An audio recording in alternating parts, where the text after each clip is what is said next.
Syederalun Ketua PPIH atau Petugas Penyelenggara Ibadah Haji Aceh, Azahari mengatakan bahwa jemaah kloter 1 sudah check out dari hotel di Mekah sejak Selasa 4 Juli jam 10 waktu setempat untuk diberangkatkan ke Jeddah.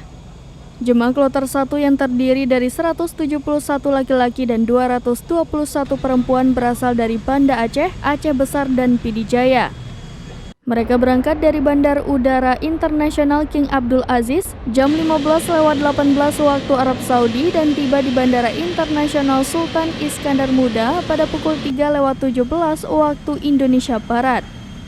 Azahari mengatakan ada seorang jamaah dari Aceh Besar yang ditunda pulang bersama kloter 1 BTJ karena kehilangan paspor di Jeddah.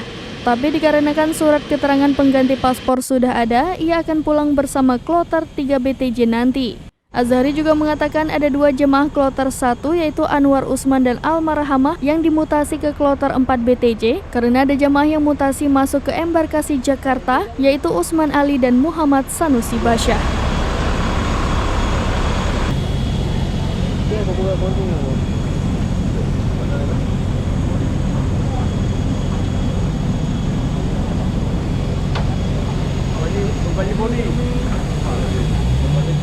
Nama dia.